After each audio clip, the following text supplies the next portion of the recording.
Good morning दोस्तों, आदर्श mathematics में आपका स्वागत है। हम लोग अभी पढ़ेंगे कंपोजिशन ऑफ फंक्शन। देखिए कंपोजिशन ऑफ फंक्शन क्या होता है। नाम से ही स्पष्ट है, कंपोजिशन ऑफ फंक्शन यानी कि दो फंक्शन तीन फंक्शन को एक साथ कंपोजिट कर दिया जाता है, यानी मिलाकर बनाया जाता है। उसको हम क्या कहते हैं, कंपोजिशन ऑफ फंक्शन। इसका डिफाइन देखिए, composition of function if such that a to b and g such that b to c be any two function, then the composite function of f and g is denoted by gauge and it is the function gauge such that a to c defined by gauge of x equal to g of fx for all x belongs to a। इसका मतलब हो गया कि if such that a to b एक function है, f जो set A से set B में डिफाइन किया गया and G such that B to C, और एक दूसरा फंक्शन G है जो सेट B से सेट C में डिफाइन किया गया है। B एनी टू फंक्शन, कोई दो फंक्शन है f and G, then the composite function of f and G, तब हम कहेंगे कि दोनों का composite function f and G का इज डिनोटेड बाय गॉफ। उसको हम क्या चीज से डिनोट करेंगे, गॉफ यानी g of fx and it is the function gof जो a से किस में गया है, c में गया है, a से c में गया है, डिफाइंड बाय गॉफ x, जिसको हम गॉफ x बोलेंगे। इसका मतलब गॉफ x का मतलब g of function g of fx for all x belongs to a। जैसे देखिए सेट A है जिसका एलिमेंट x है, एक सेट B है जिसका A से B में फंक्शन f डिफाइन कर रहा है, तो x इक्वल टू के यहाँ x से क्या बनाएगा fx। इसका सेट B का इमेज जो y के बराबर fx है और y से z में गया है, यानी कि B से C में गया है, जो फंक्शन fx है वह किसके बराबर है, y के बराबर मान लेते हैं। तो यह z जो है z equal to g of y हो जाएगा, equal to g of y किसके बराबर है, fx के बराबर। इसका मतलब g of fx for all x belongs to a। यही होता है हमारा कंपोजिट ऑफ फंक्शन। इसका मतलब हम कह सकते हैं कि the composite of two function is also called resultant of two function, यानी कि composite of two function, function f और फंक्शन g का कंपोजिट जो फंक्शन है gof and g of fx, उसको हम रिजल्टेंट ऑफ टू फंक्शन, यानी ये a से b का यानी फंक्शन a से b में फंक्शन f और b से c में फंक्शन g का रिजल्टेंट फंक्शन है, और the function of the function, और इसको क्या कहते हैं, फंक्शन ऑफ द फंक्शन। ये फंक्शनों का फंक्शन है। इसमें नोट करने वाली बात है कि domain of gof equal to domain of f, यानी जो डोमेन ऑफ गॉफ यानी जो डोमेन इसका फंक्शन गॉफ का जो है डोमेन जो होगा वह डोमेन ऑफ f का भी डोमेन वही होगा, फंक्शन ऑफ g ऑफ यानी फंक्शन ऑफ गॉफ यानी g ऑफ fx का भी डोमेन x ही होगा, यानी domain of gof equal to domain of f and को domain of gof equal to को डोमेन ऑफ g। और इसका जो को डोमेन ऑफ गॉफ है, इसका को डोमेन यह है वही जो क्या होगा, जो को डोमेन ऑफ g का भी को डोमेन यही होगा। क्या z इक्वल टू gy, जिसको g ऑफ fx कहते हैं, वह सेट C में है, वह फंक्शन g का भी को डोमेन है, और फंक्शन a से जो b में गया, b से c यानी gof g of fx, a से जो c में डायरेक्ट गया उसका भी को डोमेन है। दूसरा बात नोट करने वाली बात है, gof is well defined only if range f such that कह रहा है gof is well defined. Gof क्या होता है, वेल डिफाइंड होता है only if range f is a subset of domain g, जो डोमेन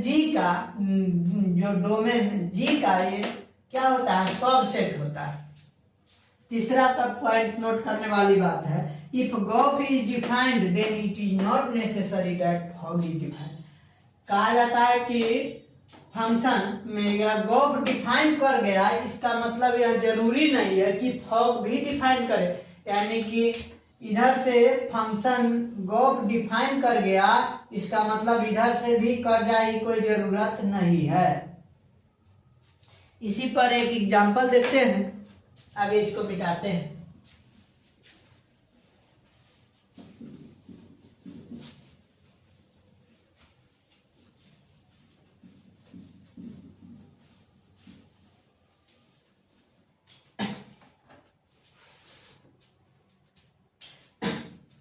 जैसे लेट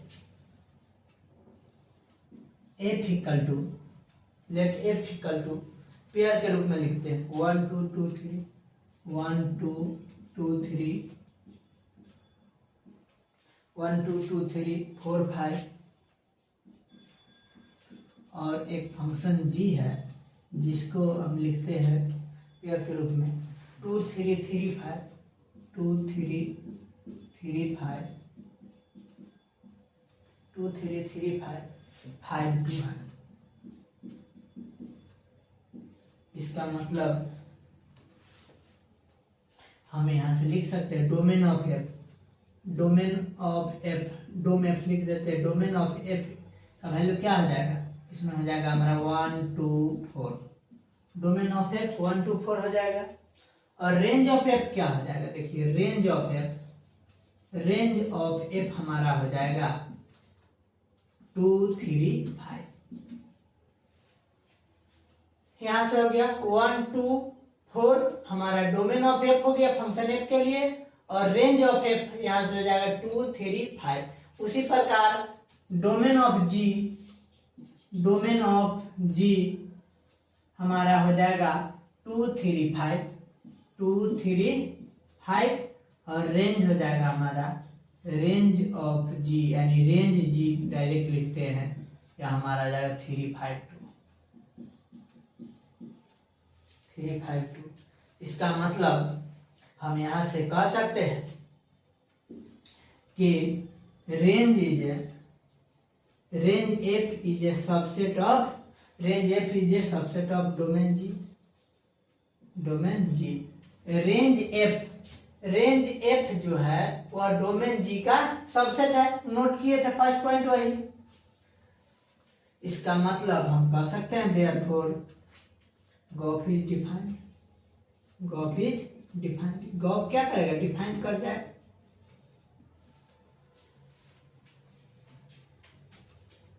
और देखिए कह रहा है range G is not a subset of element F. देखिए कह रहा है range G is not subset of F का सबसेट नहीं है।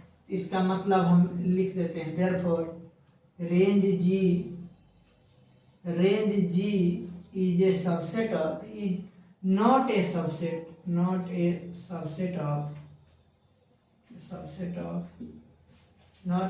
Of domain of F. कहने का मतलब रेंज जी जो है, range G is not subset of domain of F. Domain of F का या इसमें देखिए 1 2 4 है, इसमें 3 5 2 है। इसका मतलब यह सबसेट नहीं है। इसका मतलब हम कह देंगे कि therefore fog is not defined. Fog क्या है, डिफाइंड नहीं करता है।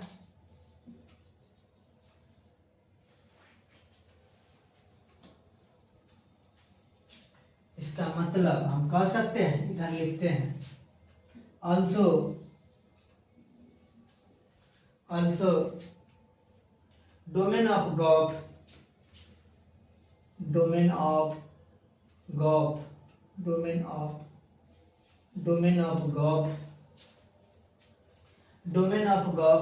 equal to dom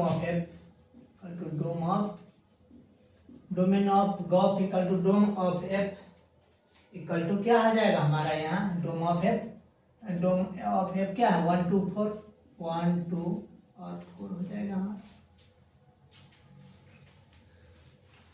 और अब यहाँ से लिखते हैं जैसे गॉफ 1 लिए हैं वैल्यू, गॉफ 1 जैसे हम वैल्यू लेते हैं तो क्या हो जाएगा। इसका मतलब हम क्या कर सकते हैं जी ऑफ F1 का मतलब क्या हो गया, जी ऑफ F1 यहाँ से देखा जाए, जी ऑफ F1 का वैल्यू में क्या दिया है, जी ऑफ F1 का वैल्यू हमारा आया है 2, यहाँ 2 आ जाएगा, यानी तो यह हो जाएगा हमारा G2 हो गया। अब देखिए इसमें देखिए जी ऑफ 2, देखिए गॉफ में जी ऑफ 2 इसका वैल्यू कितना दिया है, इसका वैल्यू हमारा दिया है G2 का वैल्यू 3, तो यहाँ से हो जाएगा हमारा 3।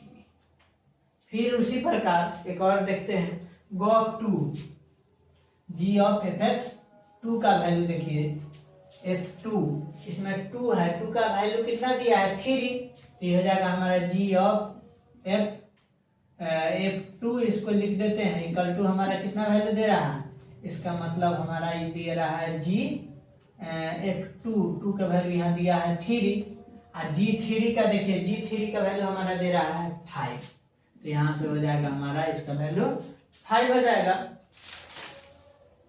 उसी प्रकार हम गॉफ 4 निकालते हैं, g of 4 function g of F4 निकालते हैं, इसका मतलब जी ऑफ F4 निकालेंगे, F4 का वैल्यू कितना है, F4 का वैल्यू दिया है 5, इसका मतलब G5 हो जाएगा, G5 का वैल्यू दिया है यहाँ से 2, यह हो गया।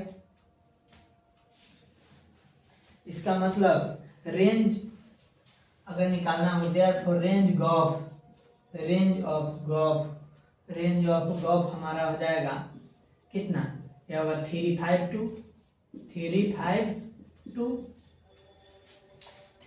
2 हो जाएगा, एंड गॉफ हो गया। एंड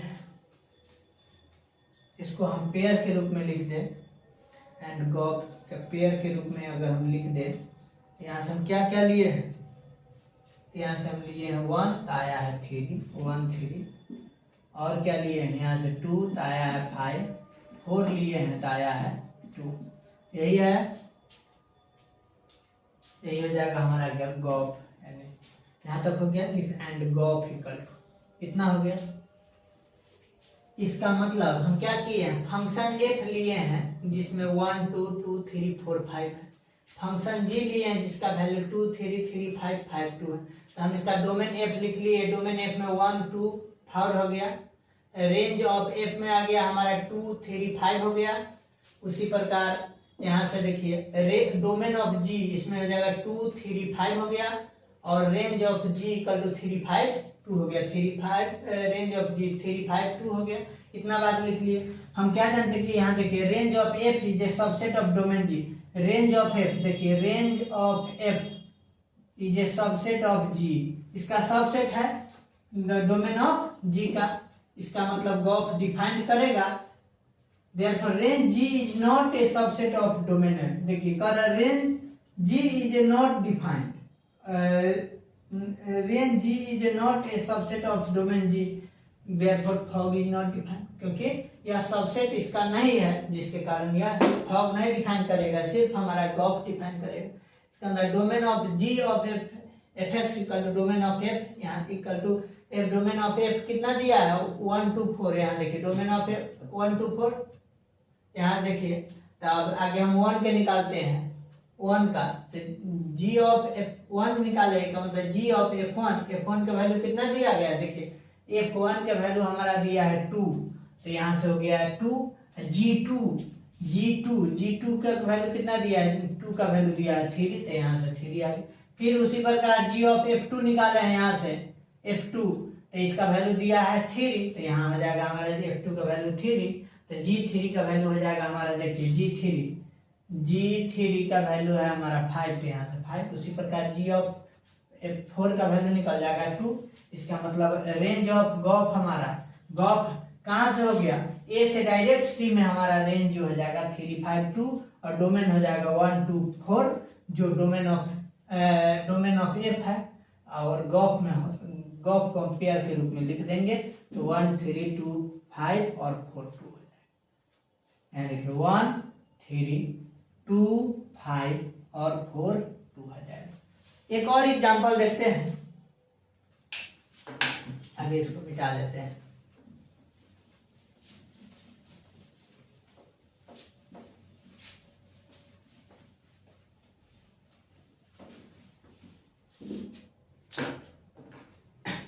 जैसे एक एग्जांपल देखते हैं, let F such that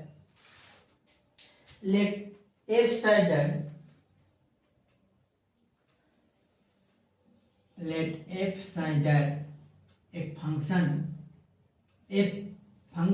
A to B है, मान लेते हैं ये function F such that A to B be defined by fx equal to 2x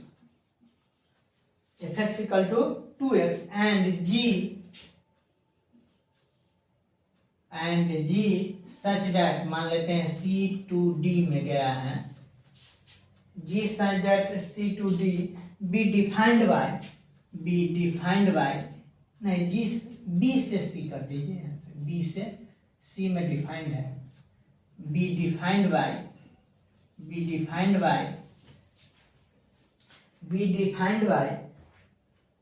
gx equal to X square है। तब ध्यान दीजिए, तो जब इतना है तब हमको निकालना है यहाँ गॉफ, अगर हमको gof G of F X निकालना है, यानी गॉफ एक्स निकालना है, इसका मतलब जी ऑफ एफ एक्स हमको निकालना है। तो यहाँ देखिए हम जी ऑफ एफ एक्स निकालेंगे, जी ऑफ एफ एक्स का मतलब क्या हो गया, एफ एक्स का वैल्यू कितना है 2x, जी 2x यहाँ से आ जाएगा, और जी फंक्शन जी में एक्स का वैल्यू कितना है एक्स स्क्वायर, इसका मतलब जी एक्स स्क्वायर, इसका मतलब क्या हो गया, यानी 2x का होल स्क्वायर, यानी 4x स्क्वायर आ जाएगा, यहाँ से जी ऑफ एफ एक्स लग जाएगा।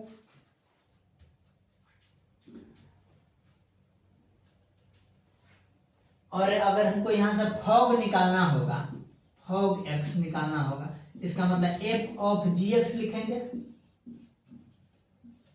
तो आप देखिए ये हो जाएगा हमारा एफ ऑफ, यहाँ से एफ ऑफ जी एक्स का वैल्यू कितना है एक्स स्क्वायर, यानी जी एक्स का वैल्यू है x square, F of x square F इसका वैल्यू कितना है 2x, तो ये हो जाएगा हमारा 2x स्क्वायर। इसका मतलब हम यह बात कह सकते हैं, therefore gof is not equal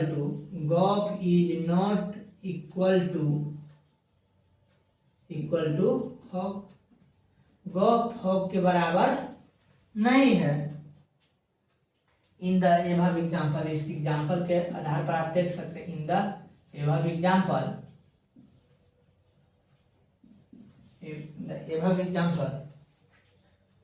यहाँ से आप देख सकते हैं कि fog of X not equal to gof of X, ये दोनों क्या है इक्वल नहीं है। एक और एग्जांपल देखते हैं, क्वेश्चन चाहे एग्जांपल कुछ हो, एफ एक्स इक्वल टू दिया है F x equal to 8x³ and G X equal to X के पावर 1/3 है। इसका देखते हैं, इसमें भी फॉग और गॉफ निकालते हैं। फॉग निकालेंगे तो इसका मतलब एफ ऑफ जी एक्स निकालेंगे, और जी एक्स का वैल्यू हमारा दिया है, यानी एफ एक्स के पावर 1/3, और एफ एक्स का वैल्यू कितना है 8x³। तो यहाँ से हम क्या लिख सकते हैं 8x³ एक्स के पावर कितना है एक्स के पावर 1/3 के होल क्यूब, क्यू से क्यू कैंसिल, ये हमारा हो जाएगा 8x।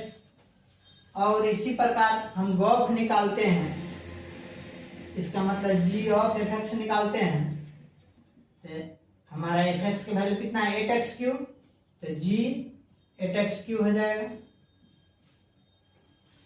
तो जी 8x³ जब हो जाएगा हमारा, तो इसका मतलब क्या हो गया, जी एक्स का वैल्यू एक्स के पावर 1/3, इसका 1/3 पावर कर देंगे, तो 8x³ के पावर 1/3 कर देंगे, तो यहाँ से हम लिख सकते हैं 2x के पावर क्यूब, 2 2 जा 4 2 जा 8, x इंटू x, इसका पावर होल क्यूब, 3 से 3 कैंसिल, यहाँ आ जाएगा 2x। फॉग भी निकल गया, गॉफ भी निकल गया।